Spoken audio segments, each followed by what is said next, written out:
Hello, my name is Nick, and welcome to Watch This Now. For today's Shudder Day pick, I'm taking a look at Black Christmas, the 1974 one, because it's not just a Christmas horror classic, it's also one of my personal favorite horror films of all time. And this is why I love Shudder. They have so many good new releases that you wouldn't find anywhere else, but also these classics that are just so good. So if you're going to go out and check out the new Black Christmas remake that's in theaters this weekend, I highly suggest you also go check out the original, which is also streaming on Amazon Prime. Black Christmas was written by Roy Moore and directed by Bob Clark, who would go on to direct A Christmas Story like 10 years later, so he's got the Christmas stuff down. The film takes place over Christmas break in a small Canadian college as a group of sorority sisters are stalked and harassed by a mysterious murderer who is creeping through their house. Sounds like a typical slasher, right? Wrong.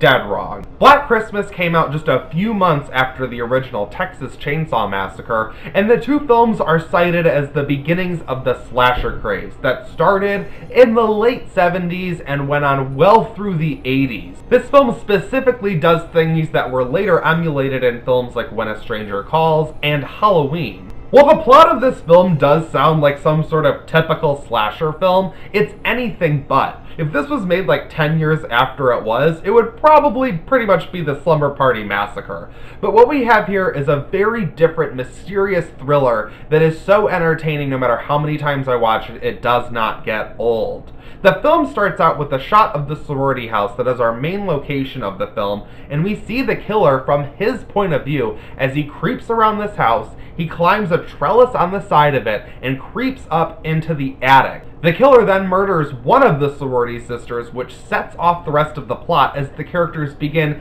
searching for this young woman who is stuffed up in the attic the entire time. What I like is that the characters are aware of the danger and they're kind of on their toes. However, they're realistically unaware of how close that danger actually is. And you never feel like the characters are stupid, like they should totally know what's going on. It's so well done that you as an audience member will forget yourself that the killer is creeping around through the walls until you see another scene with him lurking about because he is so sneaky and creepy. And that is why I think this film has truly the perfect tagline, which is, if this movie doesn't make your skin crawl, it's on too tight.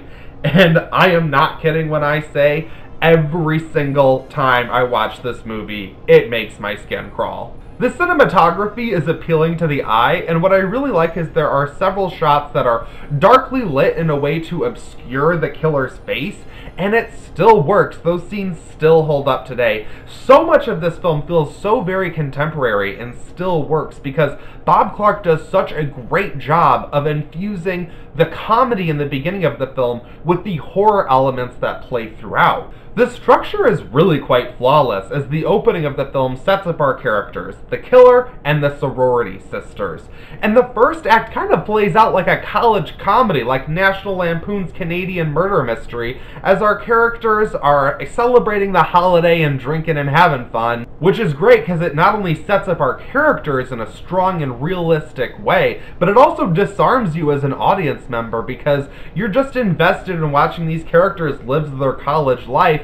And then when people start dying, it's really scary and effective. The second act gets into the investigation, our police officers are introduced, our characters learn more information about what's going on, and that sets up the third act so perfectly. And things get quite intense and scary as things go, especially reaching the end. I think this has probably my favorite horror film ending of all time because it uses one of the main plot points to end the film on this chilling note that is so scary. It gives me goosebumps just thinking about it, but also it's so understated in a way that you might not even notice just how scary it actually is at first. While Black Christmas has a very entertaining storyline that makes it watchable, it's the characters that make it easy to watch over and over and over again. Olivia Hussey is great as British chick final girl Jess, who is dealing with an unwanted pregnancy.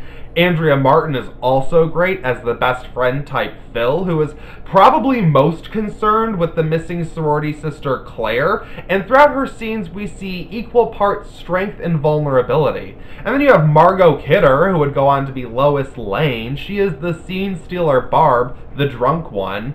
She has plenty of good lines that I quoted quite a bit as a teenager because I think she's just so hilarious. But we also see her as more than just this boisterous figure. She's flawed and troubled and just a real person. I love that this film is full of these three-dimensional, strong, fleshed-out women that are easy to root for, but also naturally flawed. They're not just cool female characters, they're some of my favorite characters in horror films and cinema in general. I don't know if you've caught on, but I love this movie. I could go on and on and on about Black Christmas, so I will try and wrap this up concisely. My ramblings do not do the film justice, trust me.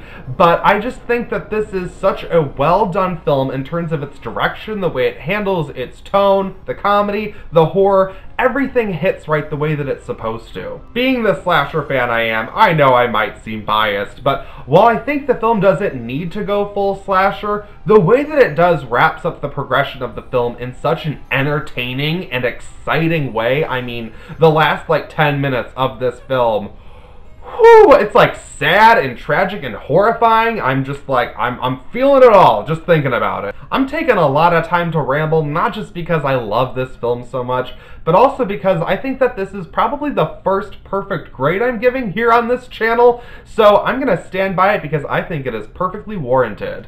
Black Christmas gets a 5 out of 5 from me. This is exactly the type of film that I look for. They just don't make them like this anymore. What did you guys think of Black Christmas? Feel free to let me know in the comments below. Again, this is not just one of my favorite Christmas films, but one of my favorite horror films and favorite films in general. I love Black Christmas. There is nothing I would change. Every time I watch it, I enjoy it more. It's streaming on Shudder and also Amazon Prime. I suggest it so much. This is one I even got a friend to watch last year and he loved it. I think that this movie still works, so don't look at it as some old movie that's boring, but trust me, this film is entertaining on multiple levels and you will not be able to escape its spell. Thank you so much for watching my Shudder Day review for Black Christmas. I greatly appreciate it. Like this video, even share it with your friends. Spread this Christmas horror love, and I'll see you in my next video.